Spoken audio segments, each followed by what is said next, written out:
Hello everyone, you welcome in this lecture. आज के lecture में हम सीखेंगे what is free verse. So first of all let's see the definition of free verse. Free verse is a form of poetry in English literature that does not follow a fixed metrical pattern और regular rhyming scheme unlike traditional poetry. आसान भाषा में समझते हैं, देखो free verse एक poetry form है जिसमें कोई भी फिक्स मेट्रिकल पैटर्न और रेगुलर राइमिंग स्कीम नहीं होता है। अब क्वेश्चन ये है कि ये फिक्स मेट्रिकल पैटर्न और रेगुलर राइमिंग स्कीम क्या है, या फिर ये ट्रेडिशनल और कन्वेंशनल पोएट्री क्या है। देखो, बिफोर द 19th और 20th century author use to write in ornamented and sophisticated language. इनकी पोएट्री में एक फिक्स मीटर और एक फिक्स राइमिंग स्कीम देखने को मिलती है, जैसे कि आइएम्बिक पेंटामीटर, हेक्सामीटर, आइएम्बिक हेक्सामीटर जिसे हम एलेक्जेंड्राइन भी बोलते हैं। इसके अलावा ढेरों सारे ऐसे मेट्रिकल पैटर्न देखने को मिलते हैं, जबकि ठीक इसके उल्टे जो है फ्री वर्स में कोई भी फिक्स मीटर और राइम नहीं होता है। एग्जाम्पल के थ्रू समझने की कोशिश करते हैं ट्रेडिशनल पोएट्री और फ्री वर्स पोएट्री क्या होती है। मैंने यहाँ पर एग्जांपल लिया है शेक्सपियर का सोनेट नंबर 18।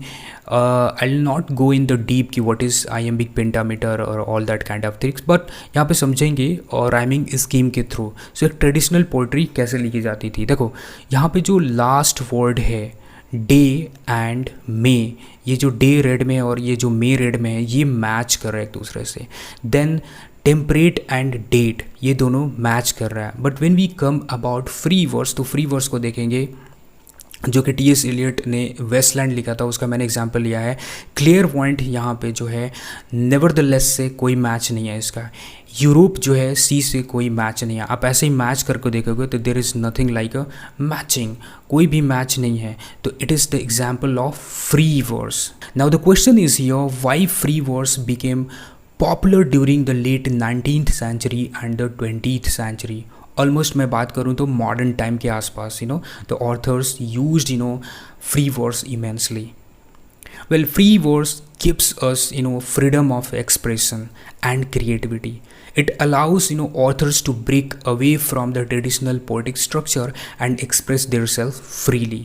जनरली जो ट्रेडिशनल पोइट्री होती है वो अम्यूज़मेंट के लिए, प्लेजर पर्पस के लिए लिखी जाती थी, जिसमें लव, नेचर्स, सेक्सुअल सेटिस्फेक्शन, ये सारे थीम देखने को मिलते थे। But when we comes about modern time, the definition of poetry had been changed. पूरी तरह से चेंज हो गया था। यहाँ पे ऑथर्स जो थे रियलिज्म, नेचुरलिज्म, सोशल प्रॉब्लम्स और ग्लोबल इशूज़ पे लिखा करते थे। Apart from it, here we will see the some important facts related to the free verse. Now, Robert Frost, we know that Robert Frost जो है, he is very famous and renowned poet in the modern time। He says about free verse, क्या बोलता है?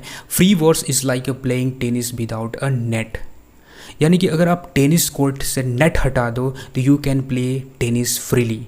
यानी यहाँ पर net जो है एक तरह का हिंड्रेंस क्रिएट कर रहा है, एक तरह का रुकावट है जो फिक्स मीटर और राइम की तरह है। अगर इसको आप हटा देते हो तो you can express yourself freely, you can play tennis freely. इसके अलावा मैं बात करूं, so free verse is also known as the open form और वर्स लाइवर। वर्स लाइवर एक फ्रेंच टर्म है जो कि इसका मतलब ही होता है ओपन फॉर्म।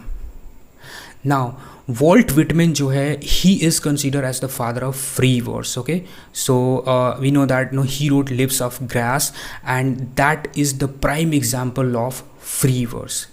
इसके अलावा मैं बात करूँ, so many poets have used free verse in their poetry, like Emily Dickinson. Emily Dickinson जो है, she used free verse in her poetries. इसके अलावा the T S. Eliot wrote the Waste Land, it came in 1922। So the Waste Land it's also written in the free verse.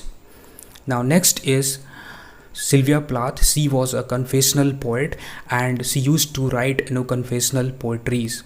So she was very famous for the Daddy and Lady Lazarus। ये दो work हैं इसके, that is written in a free verse। इसके अलावा मैं बात करूँ Allen Ginsberg. So he was the central figure of the beat generation. Okay, and his iconic poem Howl is a very famous। It's also the example of free verse। Well, thank you, it's from my side। Do subscribe and share।